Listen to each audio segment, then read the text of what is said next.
Are you looking for a family SUV but you don't need a big engine or all-wheel drive? Yes, apparently there are people out there who think that, and Mercedes thinks they should be driving the GLB, maybe even the 7-seater version like this one. If you're here for the first time looking for a new car, consider subscribing, and once you do, press the notification bell to get notified about new reviews. And if you're already my subscriber, thanks for being with me. Enjoy watching this episode.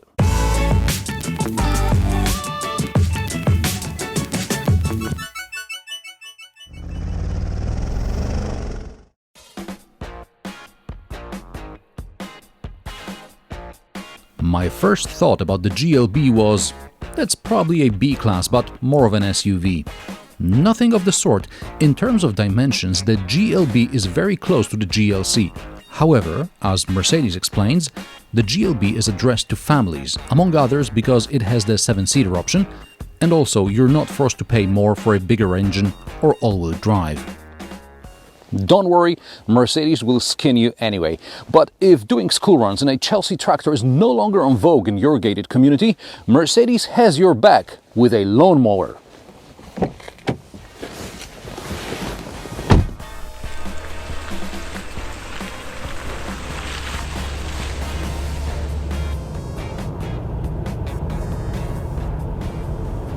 I mentioned a lawnmower because this is the GLB 200, which these days means a 1.3-liter petrol engine. I don't have a problem with small displacement engines in general. I think they are suitable for many cars. These days, a 1.3 engine is sufficiently powerful and efficient to seriously consider even in compact cars. And in some areas, smaller engines means lower taxes, so there's a lot going for smaller displacement motors. If your GLB will mainly potter around town, the 1.3-liter engine and a 7-speed automatic gearbox in the GLB 200 will do just fine. Obviously, you're not going to win any races from the lights, but that's not why you're buying a car like this. Mercedes claims the GLB 200 will do 0 to 100 km per hour in 9.1 seconds. I checked. I know how many of you would like to see an acceleration test of this car with all 7 seats occupied and maybe some luggage as well. Unfortunately, we still have to follow social distancing rules, and also I don't like people, so I don't have this many friends to put in the car. Let's just say that together with Anna and my filming gear, we weigh about as much as a 2+2 family. From 0 to 100 km per hour I got, oh my lord. And I am sure you'd like to know how much fuel this car will use with full load going flat out on the motorway. If this is what you want to know, I guarantee this is not the car for you. But realistically, at 140 km per hour, which is the top legal motorway speed in Poland, the GLB 200 uses more than 10 liters per 100 kilometers. With the cruise control set to 120, 130 km per hour, I got just below 9 liters. And no, there is no alternative reality in which this is a good result. Even around the city I got more than 8, so this engine is not ideal for this car. It's a compliance engine and it should use about 7.5 liters per 100 kilometers combined. Another problem with this configuration is that it's front-wheel drive. I don't need all-wheel drive to go off-road, but sometimes when you need to merge quickly and you step on it, a push from the back would be nice. This car weighs more than 1,500 kilograms with just a driver on board.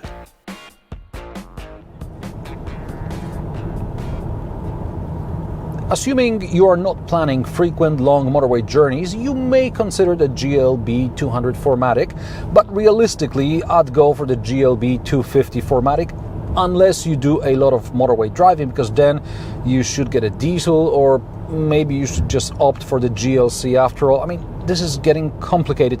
The GLB was supposed to be the best of both worlds.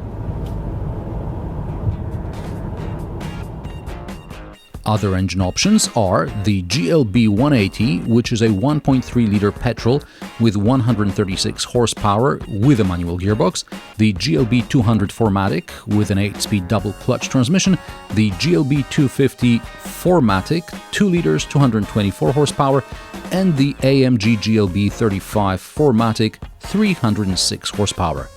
And then the diesels, the GLB 180D 116 horsepower, 200D 150 horsepower, 220D and 220D 4MATIC 190 horsepower, all with 8-speed DCT.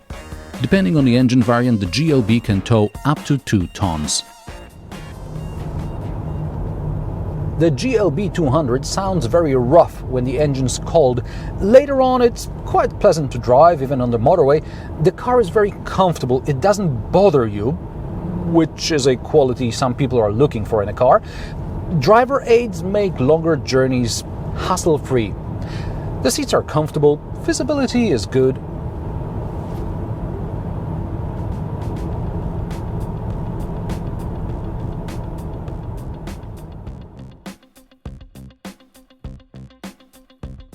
The Mercedes-Benz GLB can be equipped with MBUX infotainment.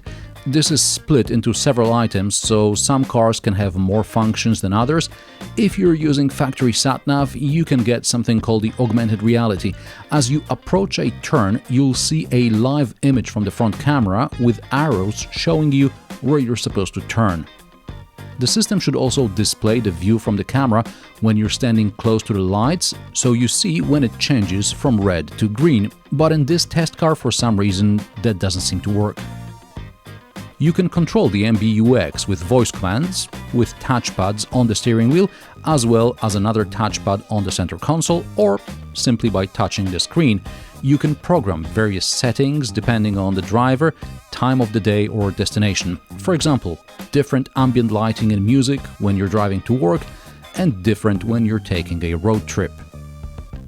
If you're using Apple CarPlay or Android Auto, first of all, you have to pay to have the interface installed, and then you can view sat-nav directions from Google Maps on the optional, of course, HUD.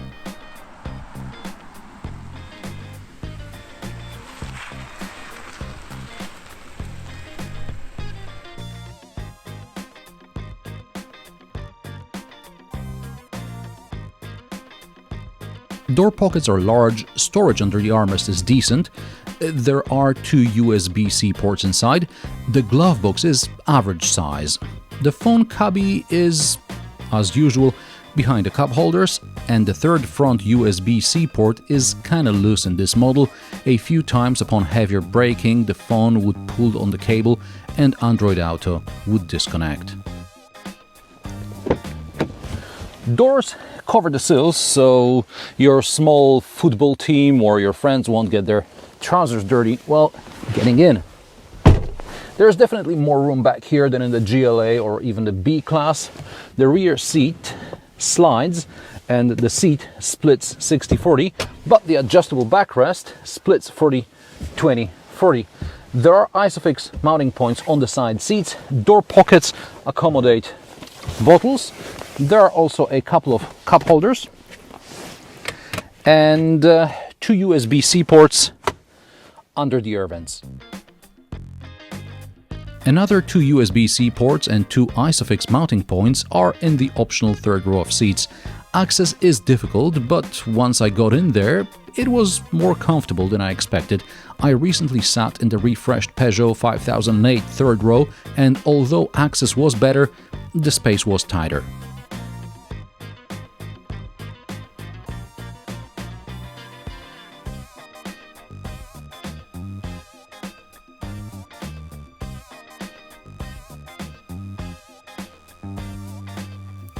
Folding and opening the third row of seats is done from the boot. You pull the red tab on the bottom of the seat to unlatch it. The black straps on top of the backrests are just to pull the unlatched seats up. The cargo cover fits under the boot floor. The regular 5-seater GLB has 570 liters boot volume up to the window line, which is more than in the GLC. The third row of seats takes away some 70 liters, and with the third row open, there is just 130 liters left, which is as much as in the current generation Mazda MX-5. There are two shopping bag hooks, but they are too low. Probably they work better in the 5-seater model with the floor dropped to its lower position. You can close the boot using buttons on the tailgate. One is for locking the car as well, or swinging your foot under the bumper. 2020 was a crazy year. I recall speaking to the head of Mercedes PR in late January 2020, and he said I could either be next in line for the 5-seater GLB review, or I could wait a couple of months and be the first one to get the 7-seater GLB when it gets here from Mexico. This is literally the first 7-seater GLB press car in Poland, and I got it in late December 2020. Meanwhile, the rear door alignment is, well, not as bad as in the GLA, but this time the misalignment is on both sides. And the front door closes properly most of the time, but about 25% of the time I have to slam it much harder than I would expect from a premium car. Mercedes had 6 months to sort out quality issues, and it seems there is still no guarantee they'll get every car right. Prices of the Mercedes-Benz GLB start at €38,000 for the 180 variant. This is about $2,000 more than the equivalent GLA. This test car is a 7-seater GLB 200. With options, it costs about $60,000. The Mercedes-Benz GLB proves one thing, to me at least. If you want an SUV, especially a premium SUV, it should have a powerful engine and all-wheel drive, but then you're going into the GLC price territory and it's getting hard to justify. And how about you? What do you think an SUV should have? Let me know in the comment section below. If you like my sarcastic, down-to-earth and possibly mildly amusing car reviews, join me every Friday at 3 p.m. Central European Time, and don't forget to subscribe and like this video, as this helps me with the YouTube algorithm. Thanks for watching, and I will see you in the next one.